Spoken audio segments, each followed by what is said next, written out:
ଭାବିଥିଲି ତୋ ପାଇଁ କିଛି ବି ଲେଖିବିନି, କିନ୍ତୁ ଲୋକମାନଙ୍କ କହିବା ପରେ ମୋ ନିଜ ମନକୁ ପ୍ରଶ୍ନ କରି ତୋ ପାଇଁ କିଛି ଲେଖିବା ପାଇଁ ଛୋଟିଆ ପ୍ରୟାସଟେ କରିଛି।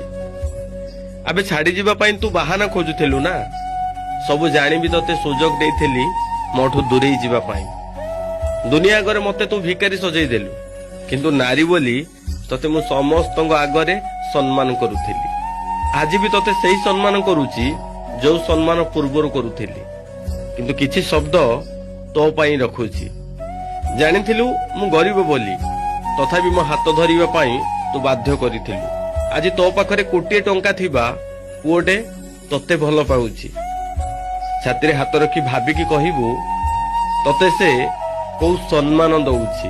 ଉପଭୋଗର ପାତ୍ର ତୁ ଏବେ ହେଇଛୁ।